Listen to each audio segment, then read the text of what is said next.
Buenas tardes. ¿Cómo están? Bien. Día de lluvia. Te voy a decir que me ha sorprendido, bueno, que haya tanta gente aquí, ¿no? Yo creo que esto es por el título, quizá. Todos nos preguntamos por el sentido de la vida. Sí, bastante prometedores. Esperemos que cumplamos con todas esas expectativas que hay aquí en estos ojos así, bien abiertos. Y habrá debate, así que podréis participar todo lo que queráis. Bueno. Y bueno, aquí ya habíamos empezado con la tertulia, porque hoy conocí a Paola Fernández y me ha caído súper bien y ya hemos tenido una charla interesante hasta ahora en estos últimos 5 minutos. Ella es filósofa, está haciendo el doctorado en filosofía, en educación, y viene directo de Colombia, así que un placer tenerte aquí hoy para tertuliar. Gran tertuliana, segurísimo. Ya empecé aquí, ya que estaba cortico, estábamos hablando de salud mental y de qué charla iba a hacer posteriormente, cómo relacionamos la salud mental con el sentido de la vida. Y bueno, ya vamos a hablar un poquito de esto. Y ya se nos ocurrió para tertulia para la próxima, así que tenemos tema nuevo y todo. ¿Qué tal, Ramón? ¿Tú cómo estás con la vida hoy? Antes de que se termine el evento, anunciaremos cuál es el sentido de la vida. Estas son las expectativas para hoy. Y podéis ir a vuestras casas, a vuestras poblaciones y expandir la buena nueva. Bajar de la montaña. Todo lo que no sea cumplir con esto sería un fracaso de evento. Bueno, el sentido de la vida, ¿no? Y sobre todo en un tiempo en el que los grandes metarrelatos de Occidente han caído. Hablábamos hace un rato del tema de la religión. Quizá antes la religión venía a dar sentido, de alguna manera, o venía a dar respuestas. Y bueno, ¿cuál es el sentido de la vida hoy? O si tiene, primero podremos preguntarnos si tiene realmente sentido o no la vida. Bueno, hoy me había preguntado incluso que para eso habría que responder qué es el sentido, ¿no? ¿Cómo definimos qué es el sentido? Y si puede haber sinsentido en el sentido o sentido en el sinsentido. Pero bueno, esto ya para ir tirando cosas, no sé, a ver por dónde lo queréis tirar, empezar. Pues nada, aquí y aprovecho también como para presentarme más. Mi nombre es Paula Andrea Fernández, yo soy filósofa, que es un título bastante rimbombante, suena como que tengo que haber hecho grandes cosas y lo único que he podido hacer es lidiar con mi propia cabeza, pero al menos esa ya es una gran empresa. Tengo un magíster en filosofía y estoy aquí haciendo un doctorado en educación, soy colombiana, soy de Cali. Han confundido muchas veces mi acento con Venezuela. Tenemos ahí nuestra madre, nuestra hermana Latinoamérica. ¿Aquí cuántos latinoamericanos hay? ¡Que iba a Latinoamérica! ¡Reconquistemos territorios! Bueno, nada, yo voy a empezar enunciando a algo un filósofo que me encanta, pues obvio, yo voy a hablar desde mi terreno conocido, por supuesto, y si hablamos del sentido de la vida, es una pregunta que acompaña a la humanidad desde siempre. Siempre nos hemos preguntado no solamente el qué somos, de dónde venimos, sino para qué carajos estamos. O sea, nadie escogió nacer, nadie pidió nacer, nadie está aquí, digamos, de una manera muy voluntaria, sino que a la larga hemos aprendido a existir de acuerdo como a imitar ciertas conductas que vemos alrededor y de alguna manera ir resolviendo. Y hay un filósofo que me encanta, que de hecho tengo una camiseta sobre él y por eso me la puse, este es Albert Camus, dice, la vida no tiene sentido. Y Albert Camus es un filósofo existencialista francés que de hecho no se considera a sí mismo existencialista, sino absurdista, y escribió un libro bien interesante que se llama El mito de Sísifo. Les voy a contar un poquito para los que no lo conocen, para que los que lo conozcan digan, claro, te ibas a hablar de él, por supuesto. Este filósofo, que se llama Camus, dijo que la verdadera pregunta que se deberían hacer en filosofía no es ese montón de pendejadas. Pendejadas en Colombia son bobadas, ¿no? Pavadas. Que son como, no sé, ¿cuáles son las categorías? ¿Será que existe el ser y no la nada? Y ese montón de cosas que se han dicho los filósofos, sino que la verdadera pregunta en filosofía es ¿por qué no nos matamos? ¿Sí? O sea, es como la única elección que tenemos en la vida, ¿no? O sea, si vivir o morir, pareciese. Y empezó, si uno se queda allí, pues uno dice, uy, Camus, muchas gracias, ¿no? Por el entusiasmo, pero empieza a hacer una disertación bien interesante. Dice que el problema constantemente, y de hecho tiene una frase que me encanta, que es muchas veces una razón para vivir se convierte fácilmente en una razón para morir. Imagínense ahorita todo lo que está pasando con este conflicto que tenemos muy cerca, imagínense lo que ha pasado a lo largo de la humanidad, lo que pasó con la Inquisición, lo que pasó con las grandes guerras. Cuando nosotros estamos intentando encontrar un sentido, que sentido finalmente es un propósito, un objetivo último, pues nos vemos ante la inconmensurabilidad de la respuesta, porque es que no hay un sentido propiamente de lo humano. Se acabó la charla, Dios. No hay un sentido propiamente de lo humano. Si vemos, las abejas polinizan, ¿Está bien? Las abejas todas van a polinizar y sabemos que si dejamos una abeja suelta, pues va a ir a polinizar. Si vemos una flor siendo flor, pues es el órgano reproductor de la planta, siempre va a cumplir la misma función, pero lo humano. Entonces, lo que dice Camus es que nosotros nos paramos ante la inmensidad del universo a preguntarle por el sentido y el propósito y nos quedamos con un silencio absurdo, ¿sí? Con un silencio.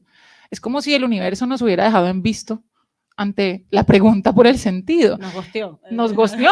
El universo nos gosteó. Y Dios, ¿cuál es mi sentido? Y Dios a mí me gostea. Dios me gostea. Y Dios como... Entonces, lo que dice es que, y voy a dejarlo aquí, después retomo a Camus, porque hay otras cosas bien interesantes de él, pero no quiero como monopolizar aquí la palabra. Y lo que dice es que la vida es absurda, ¿sí? Y hablar que la vida es absurda es el reconocimiento del sinsentido de la existencia. Y es que no lo hay. Cuando pensamos, digamos, cuando uno dice que algo tiene un sentido, es un propósito hacia el cual se encamina. Pero lo humano, si hubiese un propósito de lo humano, todos tendríamos que converger en ese mismo propósito. Entonces decimos, el humano es un ser racional. Y los que no.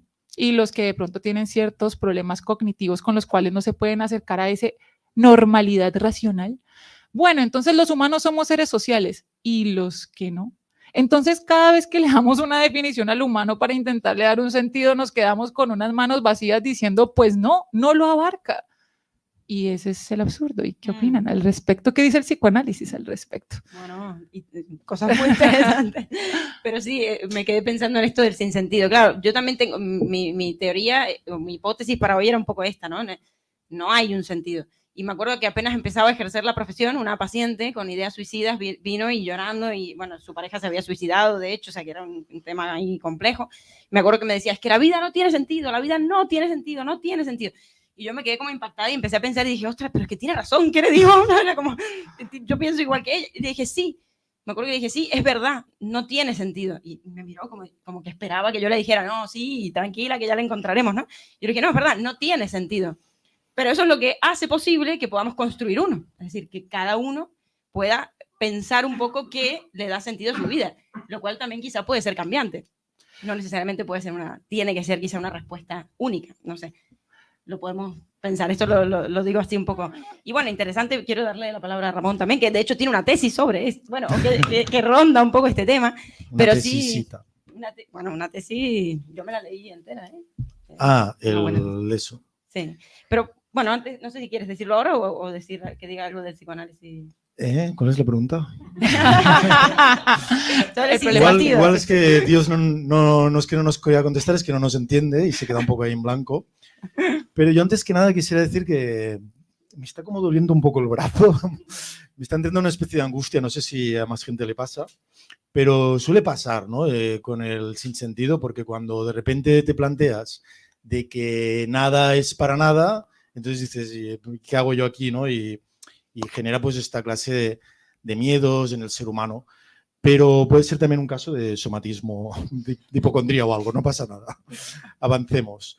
La cuestión es que ahí hay esa primera pregunta, ¿no? Cuando hacemos la broma de que Dios nos deja en visto, ya estamos nombrando a una divinidad hipotética, en este caso unidimensional, porque lo nombramos como un único ser. Y yo creo que ahí vendría la primera pregunta. A pesar de que tengo que admitir que desde pequeñito a mí me da como pudor y timidez sacar el tema de si Dios existe o no, porque lo veía tan obvio desde mi tierna infancia que digo, es que no quiero ni hablarlo. ¿Obvio que sí o obvio que no? Yo obvio que no. Entonces me daba vergüenza y nunca hablaba de esto, pero bueno, llegó un punto que dije, bueno, va, pues un tema como los otros. Ya anticipo cuál es mi posición, pero sí que es verdad que entiendo que se tiene que comentar un poco esto, ¿no? Porque si existe algo que sea una divinidad, entendemos divinidad como una especie de sentido del universo, como algo que da orden a todo lo existente, ¿no? Ahí la palabra cosmos, como muchas veces decimos, significa orden en su origen, de ahí la palabra cosmética, que es el pequeño orden de la cara, y habría que definir si hay algo que se pueda considerar como una divinidad y como una divinidad más o menos consciente que nos dé una importancia a lo humano. Ahí aparecieron las mitologías en un primer momento, luego se convirtieron o o convivieron con religiones, no sé cuál es exactamente también la diferencia entre unas y otras, y aparecieron muchas tesis también de la importancia de lo que es el sentido de la vida, ¿no? Como por ejemplo el platonismo, en el que Platón decía pues que el último fin del ser humano es alcanzar el bien, ¿no? Y las ideas hay que conocerlas, que resplandecen en el mundo platónico. Bueno, está bien llamarle el mundo ya con tu nombre, ¿no? El mundo platónico, él decía. Y otros fenómenos, ¿no?, de gente que le daba sentido al mundo desde algo que tenía, como decíamos, definir un sentido. Tú lo has dicho, Paola, como un propósito, pero aparte de un propósito, más allá de que no haya, que sería una de las fórmulas, un propósito, al menos un orden, un entendimiento, algo que no sea puro caos o puro azar o puro sin sentido, nunca mejor dicho. Entonces, yo creo que este es el primer debate y si lo superamos y vamos al segundo, ahí sería ver cómo le podemos dar, si el mundo no tiene sentido, cómo le podemos dar algún tipo de sentido. Me atrevería a decir por primera vez la palabra narrativo, porque creo que la narración, la literatura, la poesía, el logos, tiene que ver con nuestra capacidad o nuestra necesidad o nuestro instinto de darle sentido a las cosas vinculando los elementos, ¿no? Esto es por esto, ¿no? En un primer momento, pues yo qué sé, veían la luna en el cielo y decían, ese objeto blanco que está ahí es una diosa y ha venido para fecundarnos, o copula con el sol cuando se esconde detrás de la tierra o de las montañas, qué sé yo. Y esto es un símbolo de nuestra existencia, ¿no? O mil otras posibles mitologías. Pero claro, después vino la ciencia y dijo, no, esto es una roca, está hecha de minerales. Luego fuimos ahí, la pisamos, mandamos a un señor que dijo, sí, es una roca. Y entonces seguimos ahí, pues descubriendo, desvelando cosas que ya no pueden ser la divinidad, pero al mismo tiempo no sé si está ahí o no cierta divinidad. Yo creo que no, ya lo digo, pero tampoco por eso mismo mantendría el epogé, la suspensión del juicio, de tampoco asegurarlo, porque si lo asegurara también sería como una especie de, sí, seguro que no hay divinidad. No sé cómo lo veis vosotras. Sí. Bueno, súper interesante esto de la narrativa, ¿no? O sea, Freud decía que hay 3 grandes cosmovisiones que la humanidad ha ido adoptando para explicar justamente aquello insondable o aquello enigmático, ¿no? Que se nos hace enigmático. Y esas eran, bueno, Ramón las ha mencionado, creo, de alguna manera, la mítico-religiosa, al principio sobre todo lo mágico, mitológico. Luego tenemos una época que comienza a responder a los enigmas a través de la religión, ¿no? Y luego a través de la ciencia, la calla ciencia, como dirá Nietzsche. Y hoy en día yo diría, ahí Freud ya no llegó, pero a través de la técnica, ¿no? Hoy en día incluso es verdad que tenemos una ciencia de la mano de una técnica, pero diría que la técnica un poco se come a veces a la ciencia o van ahí un poco de la mano, pero siempre han habido narrativas para explicar aquello que nos pasa. Y esto lo vemos en los niños, de hecho, o sea, no solo lo vemos en el origen de la humanidad misma, sino en el origen de la vida individual de cada ser humano, cuando vemos un niño que automáticamente le da sentido a todo, es decir, le das un boli y el boli de repente pasa a ser el papá de una familia que empieza a jugar con esto, que es la mamá, y empieza a recrear toda una escena, ¿no? Empieza a crear una narración. Entonces, ¿qué es lo que tenemos los seres humanos que esta inercia que decía Ramón, que nos incita o nos invita a atribuir sentido, ¿no? Es decir, que, bueno, Lacan diría, para meter un poco de psicoanálisis, que es el hecho de que seamos seres hablantes. Recién mencionabas las abejas, ¿no? Y Lacan decía, bueno, una abeja, de hecho las abejas se comunican perfectamente. Claro, las abejas, bueno, mejor que nosotros, sí, pero claro. Tienen un lenguaje muy poético. Sí, y danzan, ¿no? Sí, lo que hacen es comunicarse a base de dibujar infinitos con su cuerpo. Hacen así como la lemniscata, y entonces depende cómo hacen este baile, de lo alargado que es esta lemniscata, este símbolo de infinito, o de lo ancho, y también de los meneitos. En ciencia, yo creo que la palabra exacta que utilizan es meneito. El meneito.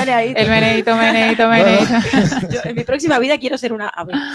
O depende del número de meneitos, entonces indican dónde han encontrado el polen y las demás salen. O sea, que tienen ya su propio lenguaje. Entendemos que por instinto, a no ser que también hayan sido ungidas por una divinidad para comunicarse. Y los seres humanos tenemos el área de Wernicke y el área de Broca, que son especialistas en lenguaje. O sea, que hay algo de la evolución darwinista y, por tanto, yo diría que de la biología, pues en este caso, que también desvirtúa el hecho de que hayamos sido creados ex professo para existir, sino que hemos ido evolucionando. Entonces, ahí también, en principio, también descartamos la la intervención divina. No nos vayamos mucho de las abejas, que nos interesa particularmente. Lacan va a decir, sí, las abejas tienen esta capacidad de comunicarse a través de la danza o de este ser infinito. Y la comunicación es perfecta, le puede indicar la posición exacta de la fuente de alimento donde se encuentra para que la otra abeja vaya. Lo que nunca se le ocurriría hacer a una abeja es indicarle una posición errónea de donde está el alimento para hacerle una broma. Exactamente. Eso es lo que jamás haría una abeja o cualquier otro tipo de especie, y ahí es donde entra también una especie de romper con el sentido que tenemos también los seres humanos. Uf, hay tantas cosas tan interesantes de todo lo que han dicho. Quiero como anunciar varias cosas ahí, y una... Sí. Creo que hablamos rápido por esto, porque es que hay muchas cosas, hay muchas cosas. Hay un señor hay un jovencito, entiendo, hay un señor que odiaron mucho la historia de la filosofía porque se odió a todos los sofistas, pero porque toda la historia fue socrático-platónica. Pero bueno, en fin, un señor que llamaba Protágoras, que tiene una frase que voy a anunciar simplemente, que es corta, que es: el hombre es la medida de todas las cosas. Finalmente, cuando habla el ser humano es la medida de todas las cosas, pues como pues el ser humano es la medida de todas las cosas, porque pues finalmente pues todo lo vamos a ver en la medida de lo humano. Entonces, sí, ¿cómo es nuestro Dios? Pues nuestro Dios es de los 5 dedos de los Simpsons, ¿no? Es el único que tenía 5 dedos.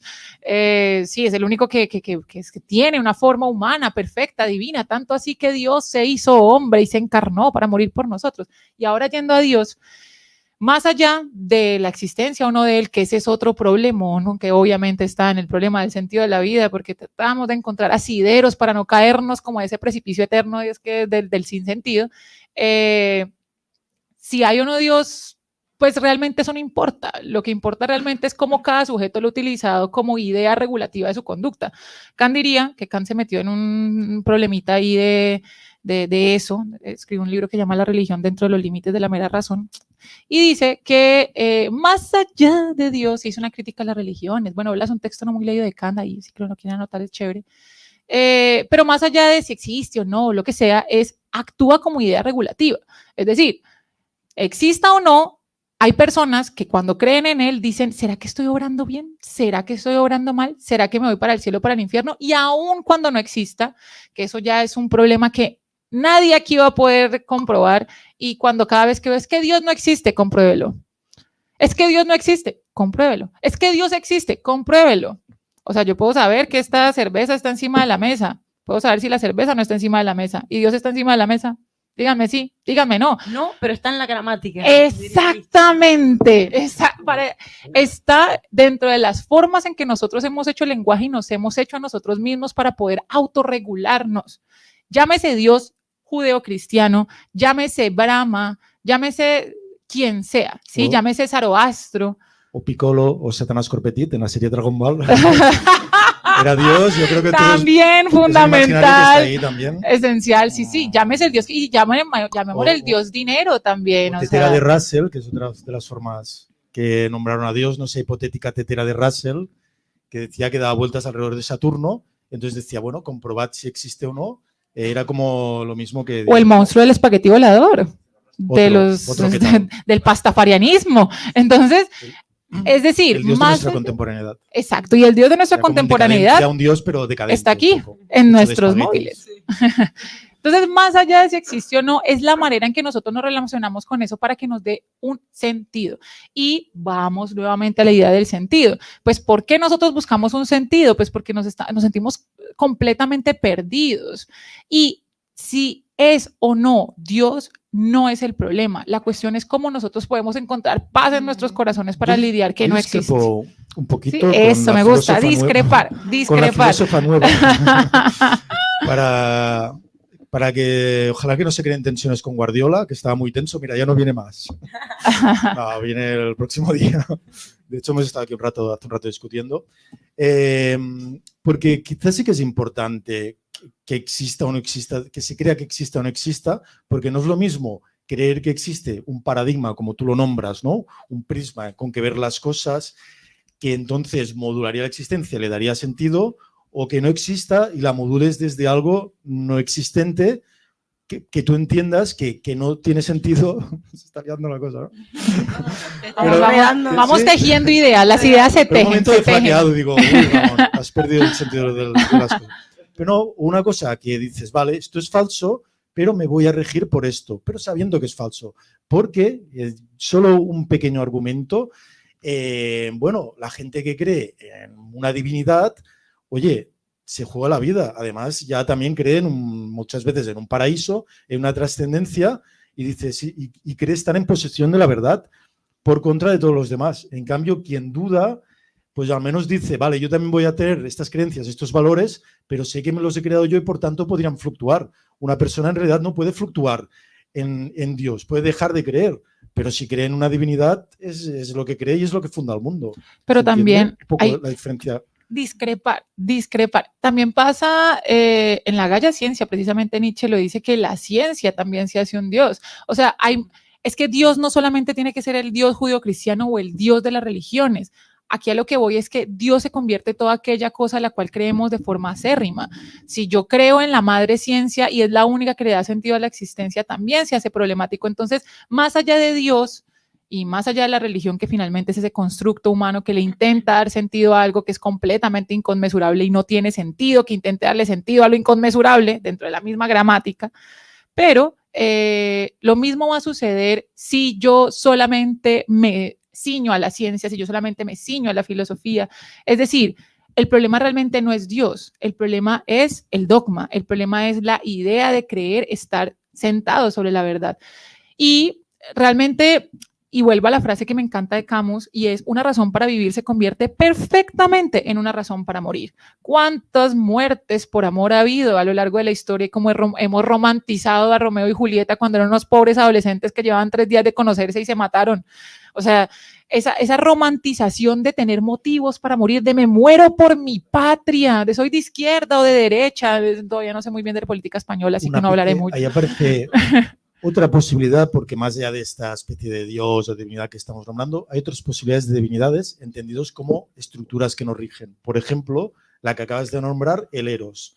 Un Eros preponderante que es tan importante y también muy probablemente viene de nuestro propio instinto, de nuestro propio cuerpo, que amar es tan importante que muero por no morir en ti y por, bueno, esto que decía. Sí, el morir. Sí, morir de amor, claro. Que es una idea del amor romántico un poco, ¿no? El capitalismo. Si me dejas, me mato, no sé. La biología, el nacionalismo, pequeñas divinidades que nos instauramos y que si creemos de forma dogmática, como decía Paula, entonces se convierten en esto, en pequeñas divinidades y al mismo pequeñas cárceles. Claro, ahí habría que preguntarnos qué es Dios, ¿no? Dios existe porque existe en la gramática, eso es verdad que lo va a decir Nietzsche en alguna parte, y dice que va a seguir existiendo siempre que exista la gramática, y es cierto, que exista o no exista da igual, lo que importa es que nos permite pensar, entonces Dios es una idea, de alguna manera, ¿no?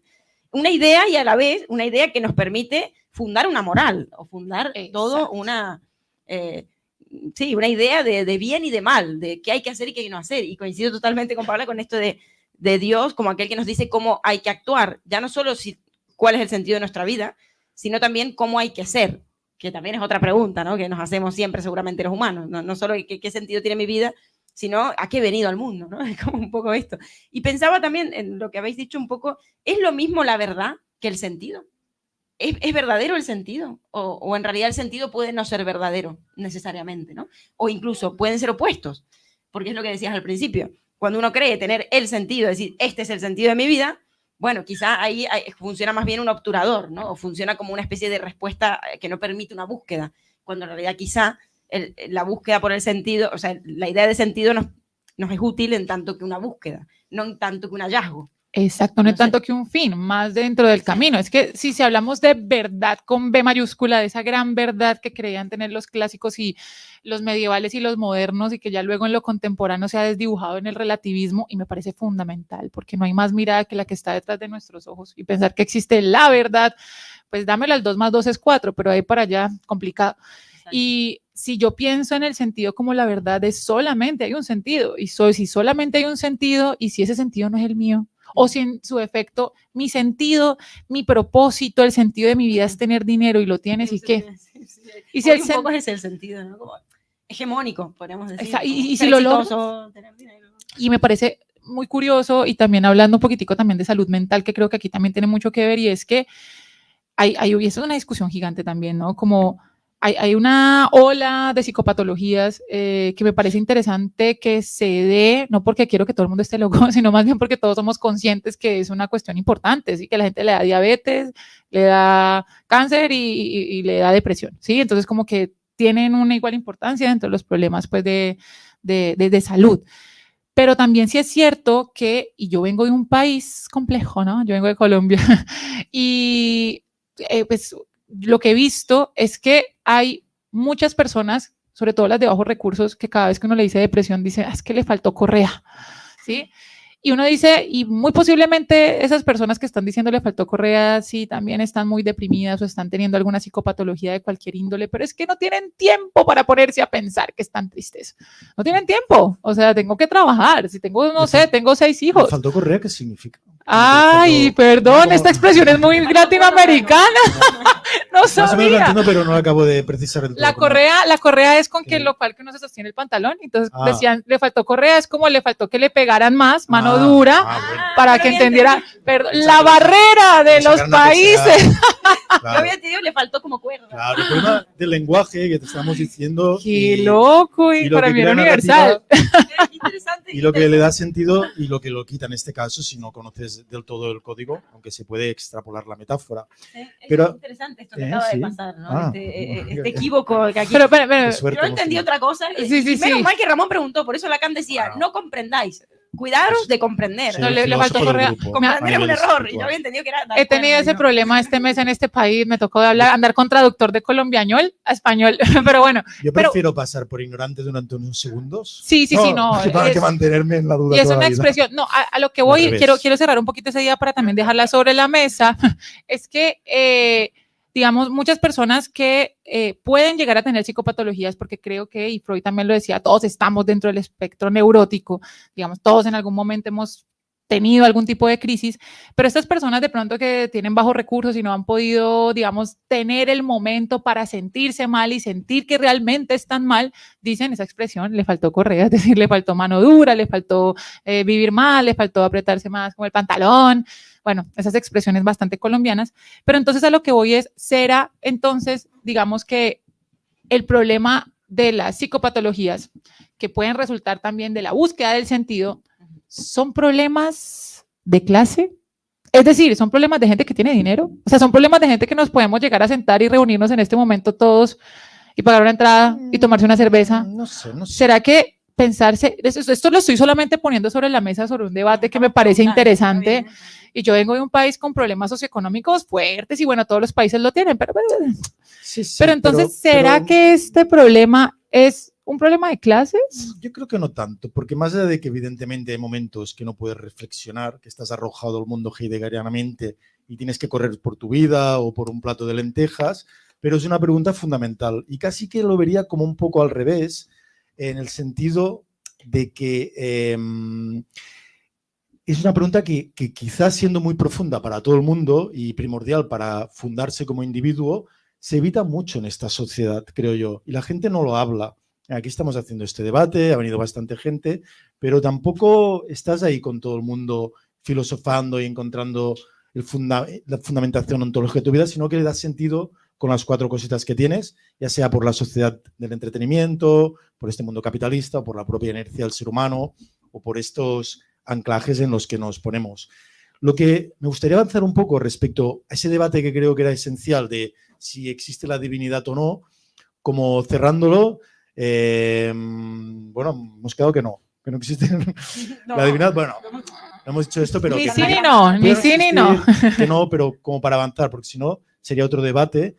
Yo sí que opino que la poesía en su función apotropaica rige con mano de hierro la metafísica de esta sociedad, de este mundo que vivimos, en sentido de función apotropaica como lo que hacen los amuletos para protegerte de la mala suerte. Y ahí entramos en otro tema que es el diálogo con la muerte, porque con la nada, porque justo en ese diálogo que a lo mejor tenemos en impases de nuestra existencia o justo antes de quedarnos dormidos por la noche, ¿no? Bajo las mantitas, ¿habrá algo más allá? Pues también nos hace buscarle sentido para ver ese límite que tenemos ya como asumido de nuestra obsolescencia programada.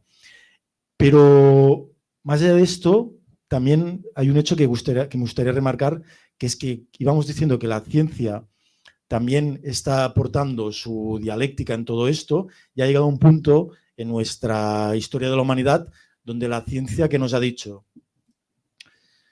que el gato de Schrödinger está muerto y vivo a la vez, que el fotón pasa por las dos rendijas, que el principio de incertidumbre de Heisenberg, todo lo del relativismo, de la ley de la relatividad y de la física cuántica, y entonces nos encontramos con que a la ciencia se ha convertido en una Dalit de la poesía surrealista, con lo que nos trae algo que nos estaba dando sentido. Llega un momento, principio del siglo XX, ¿no?, que la ciencia nos dice, no, si la realidad a nivel científico es más rara de lo que podrías haber imaginado todavía tú, pensando en tu foro interno. Y esto lo veo yo como una especie de humillación de la realidad respecto a nuestras ansias de ser algo en el mundo. No sé cómo lo veis, pero yo creo que en este punto también es donde nos encontramos cuando decimos en este tiempo de sinsentido, de redes sociales, de física cuántica, de tanto ruido mediático y tantos estímulos que hacen que haya una intoxicación, ¿no? Sí, bueno, que es un sinsentido y a la vez un exceso de sentido también, ¿no? Como hay demasiado sentido en esta infoxicación, fake news, noticias todo el tiempo, todo el mundo dándole sentido a todo, exacto. Sí, bueno, para vincular creo que tiene mucho que ver lo que acabáis de decir, el tema de los diagnósticos y aquí el tema de la ciencia tratando de dar respuesta a la pregunta por el ser. Es decir, en el diagnóstico, y le comentaba a Paula, la mayoría de pacientes actualmente llegan ya con el diagnóstico, es decir, se sienten y dicen, hola, yo soy TDAH y tal y tal. Claro, ahí el diagnóstico funciona como una respuesta prostética a la pregunta por el ser, o a la pregunta por el quién soy, qué soy, ¿no? Es como, todo el mundo es TDAH, todo el mundo es TDA, todo el mundo es TLP, etcétera, etcétera. No quiere decir que esto no exista, pero al fin y al cabo... Es una marca de identidad. Es una marca de identidad, ¿no? Exacto. Es una búsqueda también de sentido. Exacto, sí, funciona, da sentido en un momento. De hecho, la gente misma lo dice, o todo el mundo como, bueno, cuando me dan un diagnóstico siento un pequeño alivio, porque es como que ahora entiendo lo que me pasa, ¿no? Es peor ese sinsentido originario o esa confusión de no saber qué tengo, a decir, ya ahora sé lo que tengo, ¿no? Eso genera una especie de tranquilidad. De alguna manera, en ese sentido. Me recuerda un poco cuando decía, mira, si te portas bien hay un cielo y si te portas mal un infierno. Ostras, es un poco terrible el tema del infierno, pero ya me ha dado un sentido a algo a lo que asentar mi me da vida, una ¿no? rúbrica, como cierto paso a paso para llegar. Y claro, hablábamos, una orientación. Hablábamos ahorita también que... Un propósito, que se decía un antes. propósito, un sentido. Hablamos ahorita, está en esa pequeña tertulia que estábamos teniendo antes aquí, que cuando a las personas las diagnostican, eso también es un problema gigante, pero cuando a las personas las diagnostican, no es que ese diagnóstico recoja las cosas que sentía, sí, pero el problema es que la excede y empieza a justificarla. Entonces es como que yo actúo así porque es que recuerda que soy bipolar, ¿no? Recuerda no soy yo, que, es mi trastorno.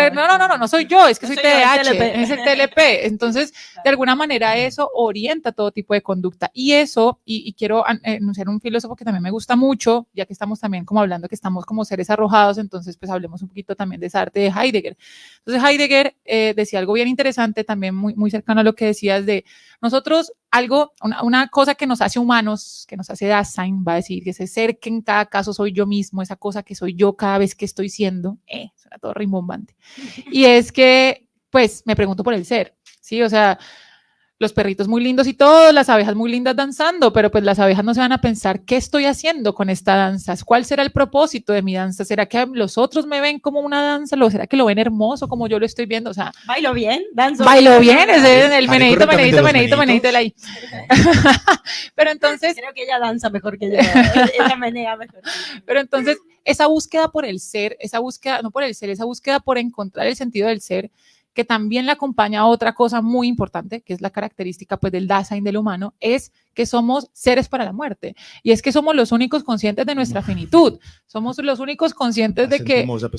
Y eso no es malo. O sea, la muerte, que es la única posibilidad que imposibilita las demás posibilidades, eso, estudiar filosofía te da la posibilidad de hablar en trabalenguas. Entonces, tenemos un abanico de posibilidades. En tanto somos seres arrojados y nuestra única condena es nuestra libertad, pues tenemos todas las posibilidades que se dan dentro del marco de las cosas pues que tenemos a nuestro alrededor, ¿no? O sea, pues tampoco puedo ser presidente de los Estados Unidos, o sea, no, pues no.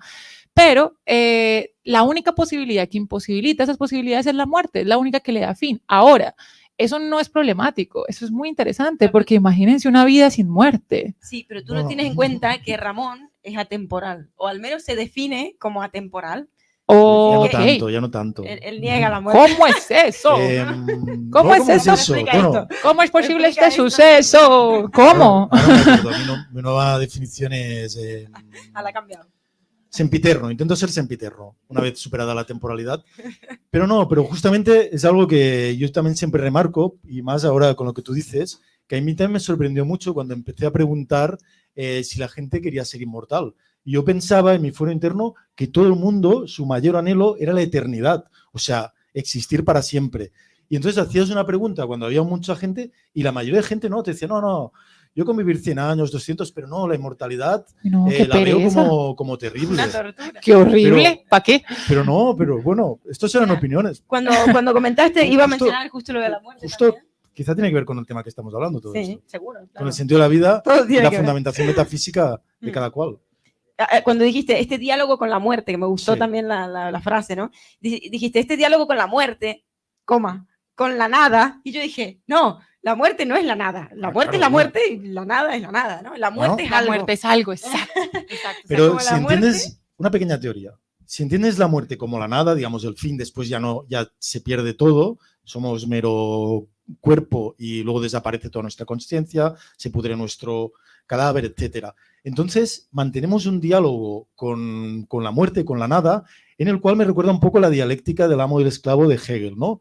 Porque si nos vencemos y decimos, venga, sí, hay un paraíso y no habrá una nada, sino que yo ahí seré feliz. O me gusta la nada porque yo quiero desaparecer. Entonces, ahí nos acabamos inventando algún constructo que da sentido o que al menos quita ese miedo. Si es que realmente le tienes miedo, como yo entiendo que sería lo prototípico de que yo le tengo un terror absoluto, pero he mantenido mi diálogo, no he permitido que me domine, que yo diga, sí, pues habrá una esperanza cuántica de que de repente no sé qué. Bueno, yo tampoco lo sé, pero yo creo que no. Y entonces me venzo, sé que está ahí ese terror absoluto, pero hago mi vida arrojado al mundo, pero no me he dejado vencer por mitigar ese miedo, no sé si se entiende esto porque no lo acabo de entender del todo, pero por achicar ese miedo a cambio de tener una cierta esperanza que me haga menos angustioso el miedo. Claro, y es interesante porque al final es la muerte lo que le da sentido a la vida, o al menos lo que nos hace buscar sentido. Y esto está en Borges. Dos posturas, dice, los inmortales, la acabo de poner. Los inmortales, claro. Sí. Las mortales, no, las mortales vosotras. El inmortal. Aquí tenemos el por inmortalidad y promortalidad. Bueno, no sé si recuerdas, pero en el cuento de los inmortales, Borges plantea ser troglodita. Claro, pero yo a veces me lo pienso y digo, bueno, ¿qué vivieron esa gente en el cuento? ¿2000, 5000 años, menos y todo, o 5000, ¿no? Porque era Homero. Oye, con 5000 años todavía te da tiempo a disfrutar. Pero se vuelve angustioso porque es que, a ver, la idea... Orgasmo otra vez. Dice, de hecho, vuelvo a Heidegger, y la idea de que nosotros estamos volcados para la muerte es importante porque el problema es cuando vivimos la vida pensando que no vamos a morir, porque es que si vivimos precisamente una vida pensando que vamos a ser inmortales, ¿para qué más? Yo ahorita vine, vendí todas las cosas que tenía en Colombia, tenía una casa, una vida, y ahora me metí en un cuartico por vivir la vida en Europa, y digo, perfectamente, uno lo piensa, ¿no? Pero ¿por qué? Pero bueno, digamos, vine por hacerme mi doctorado y estas cosas, y dije, lo estoy haciendo ahora, tengo 30 años, y digo, lo estoy haciendo ahora porque es que me puedo morir, porque es que si no me fuera a morir, ¿para qué carajos lo hago? Si yo estaba feliz en mi casita, mi montaña, mis cosas, mis gatos, mi vida, mi trabajo, mis estudiantes, mi vida. O sea, la idea de la finitud, de alguna manera, nos da la posibilidad de pensarnos en el ahora, de pensarnos en es que yo salgo aquí y me atropella me tropiezo y me caigo al metro y me arrolla, ¿y qué? Le dije te amo a mi madre. Yo admito que es un acicate, pero tampoco haría falta, ¿no? O sea, te podrías motivar y decir, bueno, tengo toda la eternidad, pero voy haciendo cosas. Quizás sería otro ritmo, pero más o menos. Pero bueno, nos hemos desviado un poco del debate, ¿no? Quizá. Nunca, bueno, todo es la búsqueda del sentido. Creo que estábamos en el núcleo del debate. Y es que precisamente, ahí vuelvo nuevamente a Camus, que lo dejé partido y eso fue intencional, y es que cuando Camus dice que, bueno, reconozcamos que la vida es un absurdo, es decir, que la vida adolece de sentido, plantea que el problema entonces es cuando nosotros no aceptamos que la vida adolece de sentido, y ahí es donde llega el suicidio, y habla de dos tipos de suicidios que me parecen interesantes. El suicidio físico, pues que es efectivamente pues matarse y pensar pues precisamente que como la vida no tiene sentido, o en su efecto el sentido que yo lo encontraba realmente no es, pues entonces prefiero morir. Pero también está el suicidio filosófico, que lo hablamos de hecho ahorita bastante, y el suicidio filosófico para Camus es encontrar paraísos artificiales en cualquier cosa, llámese Dios, llámese en su momento él estaba, llámese el diagnóstico, en su momento él estaba, y por eso tuvo un problema gigante con los existencialistas, porque habló del marxismo y criticó el marxismo y a los marxistas. Entonces, llámese cualquier cosa que se vuelva un asidero, un paraíso artificial. Pero entonces la respuesta, y es lo que me parece lo más interesante, que finalmente lo hemos dicho todo el tiempo, y es que, pues, y si reconocemos, si reconocemos que la vida simplemente no tiene sentido y estamos bien, y hace una analogía, pues precisamente con Sísifo, que si no conocen su historia, fue a uno de los tantos, es que Zeus le encantaba hacer condenas eternas, pues porque soy Zeus, ¿sí? Entonces, pues nada, pues voy a poner a alguien en un monte para que le devoren las tripas, voy a hacer las cosas que me gusta hacer por ser Zeus, y una de esas fue condenar a Sísifo, que de hecho era un mortal, pero que, bueno, le hizo unas triquiñuelas para engañar a la muerte, y finalmente lo condenó a subir una roca a la punta de una montaña, y cuando llegaba a la punta de la montaña, la roca volvía y caía.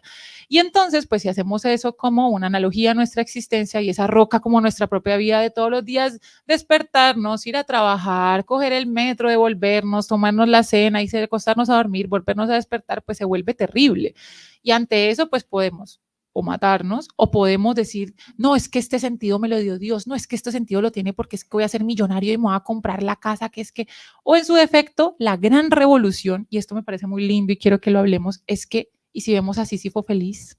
Y si vemos a Sísifo feliz cargando esa roca, es decir, dándose cuenta que existe el destino, o más bien, que existe la tragedia. Hay una definición de tragedia que me encanta, y es que todos los personajes de la tragedia saben que todo va a terminar muy mal, pero finalmente se encaminan hacia ello. Sí, la vida es trágica en tanto todos sabemos que nos vamos a morir, pero nos encaminamos hacia ello, y eso es bello. Pero entonces la gran revolución es ver a Sísifo feliz.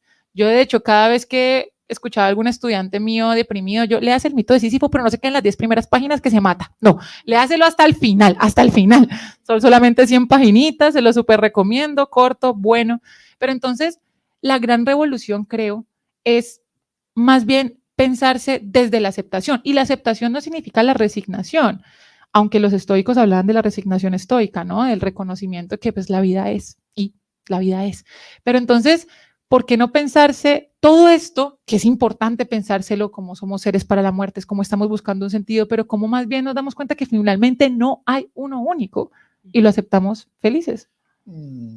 ¿Tampoco? No sé. Tampoco nada, no me lo compra, no me compra nada. La palabra feliz, me cuesta la palabra feliz, pero sí entiendo la idea. Muy bien lo que dices, sí. Pero por una parte, bueno, Sísifo feliz es como, suena como un poquito a no la vida ideal, ¿no? Suena como un pequeño infierno, pero justo también el tema de la felicidad sí que resuena un poco extraño, porque si fuera el propósito, o sea, muchas veces es, como había también pequeñas religiones o teorías o movimientos que buscaban la felicidad como fin último del ser humano. Pues está muy bien. Es una de las búsquedas que puedes tener, ser lo más feliz posible, tener el mejor bienestar, pero tampoco si lo has alcanzado. Hay gente muy feliz, pero tampoco quiere decir que ese sea el propósito de la vida. Puede ser una persona feliz justamente por estar ausente o por tener unas creencias que le hacen mitigar el desasosiego. Ahí, por ejemplo, me resuena una frase en esta búsqueda de propósitos múltiples de la vida, una frase que decía Borges, que no Borges, que decía, persona se propone no triunfar en la vida y lo consigue. O sea, te buscas un propósito, aunque sea fracasar, consigues y has encontrado tú has alcanzado tu propósito, fracasar en la vida, que es un poco, quizá también resuena lo de Sísifo feliz. Pero con todo esto, lo que quisiera decir es que ¿qué podemos hacer? Más allá de que la vida exista, más allá de que la vida tenga sentido, más allá de que la muerte sea la nada o no. Y entonces hay unas propuestas que también han hecho desde la Grecia clásica, que yo quería tener a colación, no como el sentido de la vida, pero sino como una vez desarrollado todo esto, viendo que la vida pues no le damos ningún sentido, ¿qué sentido le podemos dar y desde dónde fundarlo?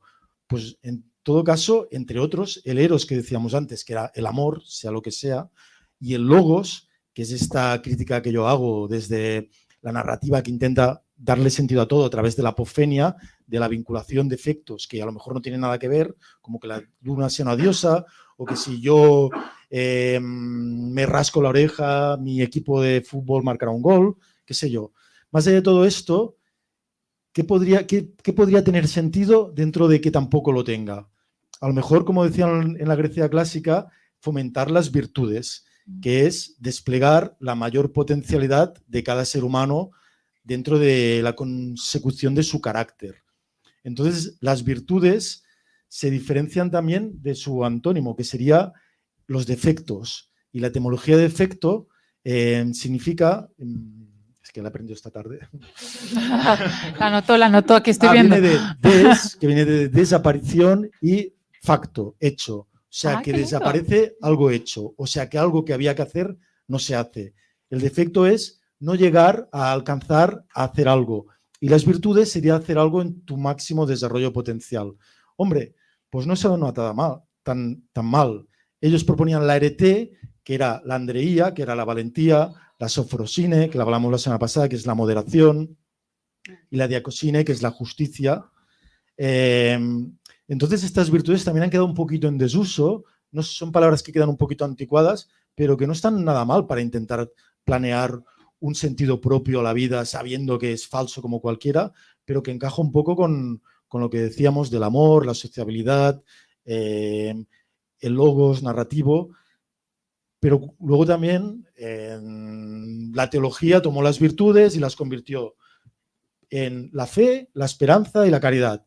La fe y la esperanza ya son virtudes que no dependen de ti. Tienes que tener fe en esta divinidad. Tienes que tener esperanza en que Dios te salve. Claro, no es lo mismo tener que se propongan unas virtudes que dependen de una entidad externa que puede ser o no ser existente, que unas virtudes que estén en el humanismo y en el encuentro de una cierta armonía del ser. No digo que sea esto, pero no es una propuesta desdeñable y que, insisto, en nuestro tiempo no tiene tanto encaje. La gente busca otras cosas, el dinero, la fama, el placer desmedido. Sí, que interesante recopilar un poco todas estas definiciones de sentido, posibles sentidos. No ninguna, pero...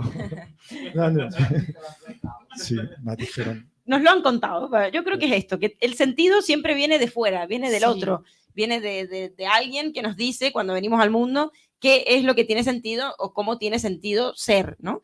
Y Lacan lo va a contraponer con el ser, justamente. El ser es aquello que escapa al sentido o aquello que no puede ser atrapado o atrapable por completo por el sentido. Entonces, hay algo ahí que constantemente se trata de acercar. Lacan dice alienación y separación. Es decir, hay un momento en el que se juntan, pero también se separan y nunca el sentido atrapa al ser, a no ser en la paranoia. No es por nada, pero sí, en la paranoia, por ejemplo, hay un exceso de sentido.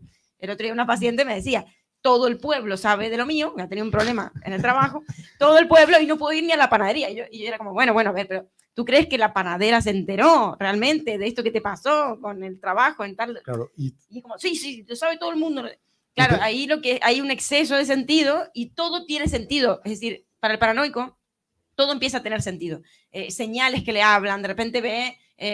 me acuerdo de una compañera de trabajo, en un trabajo que no tenía nada que ver con la psicología, que un día se había roto una máquina para limpiar y ella decía, me la han roto para mí, me la han roto para que yo hoy no pudiera limpiar porque mis compañeros me odian, porque mis compañeros no sé qué. Darle sentido a lo que no tiene sentido. Aquí, un exceso quiero hacer hincapié en el tema... Ir cerrando. Sí, en el tema este de la apofenia, que es esta palabrita, y quiero que quede aquí grabado en vídeo, de que la digo a día de hoy, que creo que es un poco el mal del segle de nuestro tiempo, en que la gente le da tanto sentido, sea paranoica o pseudo paranoica, al entorno, buscando, aunque seamos ateos, pero buscándole darle sentido a cualquier cosita que encaje con nuestro relato, a intentarle dar sentido al cosmos desde nuestro narcisismo cósmico. Yo importo para mí han caído todos los relatos, pero me sigo importando y le voy a dar sentido a que el metro se pare aquí porque yo he tenido suerte, que no sé qué, que ahora como me he puesto una chaqueta de color no sé qué, entonces hoy encontraré el amor. Entonces hay como una especie de paranoia o incluso de pronoia, que es la paranoia en positivo, de ver cosas, señales apofénicamente en nuestro entorno que digan que tú vas a tener suerte y que te va a ir bien. Que creo que la gente no se da cuenta de esto, es muy sutil, dice, no, si yo no creo en nada, no crees en nada y les estás dando sentido a todas las tonterías que ves para que encajen con tu existencia. Esta pandemia vino para hacerme mejor persona. ¿Qué tiene que ver contigo? ¿Qué tiene que ver? Pero mira, es bien interesante. Está cósmico. Y el problema Lo es digo porque lo he sufrido y he intentado quitarme de la apofenia. Hay varios puntos. Me cuesta mucho, ¿eh? Hagan ustedes introspección en sus propias psiques. Hay varios puntos muy interesantes y uno es todas estas cosas que mencionas, que dijiste no, que la felicidad de pronto no debe ser ese sentido último, pero la felicidad como daimonía, como totalizante, no, pero como ataraxia, como búsqueda de ausencia de turbación, como búsqueda de simplemente estar tranquilo. ¿Cómo se hace eso? No sabemos, esa es otra pregunta, no por el sentido, sino por cómo podemos estar sin turbación, como de búsqueda de ataraxia. Y hablando un poquitico de algo que anotaste ahí, que te estoy viendo, te estoy aquí chancuquear, ¿cómo explico qué es el chancuco en colombiano? Bueno, estoy aquí viendo tus apuntes, entonces vi lo del ego. Me parece importante mencionar aquí muy rápidamente a Schopenhauer, que él decía que el problema de la existencia es que, a ver, nosotros tenemos un problema, es que todo el tiempo estamos sufriendo y estamos sufriendo porque estamos sometidos al yugo de la voluntad. ¿Y qué es la voluntad? Es el desear, es lo que después Freud lo va a llamar pulsión, es lo que también Nietzsche lo va a llamar la voluntad de poder.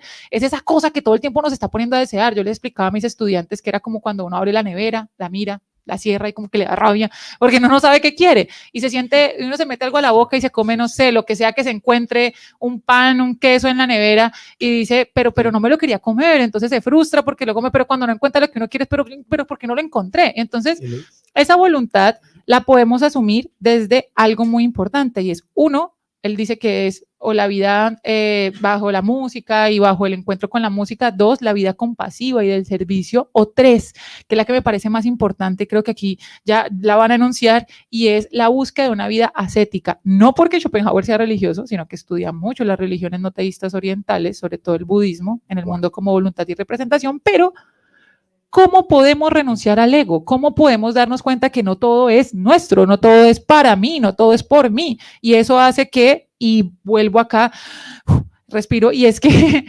las redes sociales me hacen pensar todo el tiempo que es que soy yo y es que me miran a mí y finalmente sí, tú te haces vitrina. Hay un filósofo que se llama Byung-Chul Han hoy en día que habla de eso. Nosotros en esta hiperculturalidad y en esta también sociedad líquida, dirá Bauman, estamos siendo transparentes. Es una sociedad de la transparencia, es una sociedad del mírenme, es una sociedad de esto soy yo, mírenme aquí. Y finalmente, ese reafirmar el ego, eso pues finalmente nos va a llevar a sufrir porque estamos también sometidos a la voluntad y a la locura. Hay un yoísmo hiperbólico, pero que también a veces hay que poner un equilibrio con que quizá la creencia en el propio yo, aunque sea falso, en esta construcción que le llamamos nosotros mismos, cada uno a sí mismo, pues a lo mejor también es lo único que tenemos dentro de este magma de átomos a la deriva. Pero sí que es verdad con lo que decías del deseo y de la nevera, que yo el otro día estuve, pero como no sabía si hacerme lentejas o arroz, y estuve como un cuarto de hora, pero así parado, cogía un bote, luego cogía lo otro, y yo, ¿qué me pasa? Y era como haber perdido la voluntad. O tener demasiada voluntad. De decidir, claro, no sé, de decidir qué hago, y digo, llevo rato aquí, con lentejas. Y es exceso de voluntad, y es que van con todo, desde escoger carreras, escoger parejas, escoger por dónde caminar, escoger qué vestir. Pero más allá de esto, y yo creo que ya para concluir también, sí que es verdad que a veces hay que elegir, no sé si la felicidad o la verdad, pero resuena un poco entre la pastillita roja y el azul, o la azul y la roja. Y en una hay un paraíso artificial, un mundo de ficción, y en la otra a lo mejor está la verdad, pero es una verdad que a lo mejor nos arrepentimos luego de haberla elegido, pero es la verdad, sea la que sea, o al menos la búsqueda de la verdad. La verdad de cada uno, o la búsqueda de la verdad. Me gusta más la búsqueda. Y bueno. Dijimos también lo de dar el sentido de la existencia.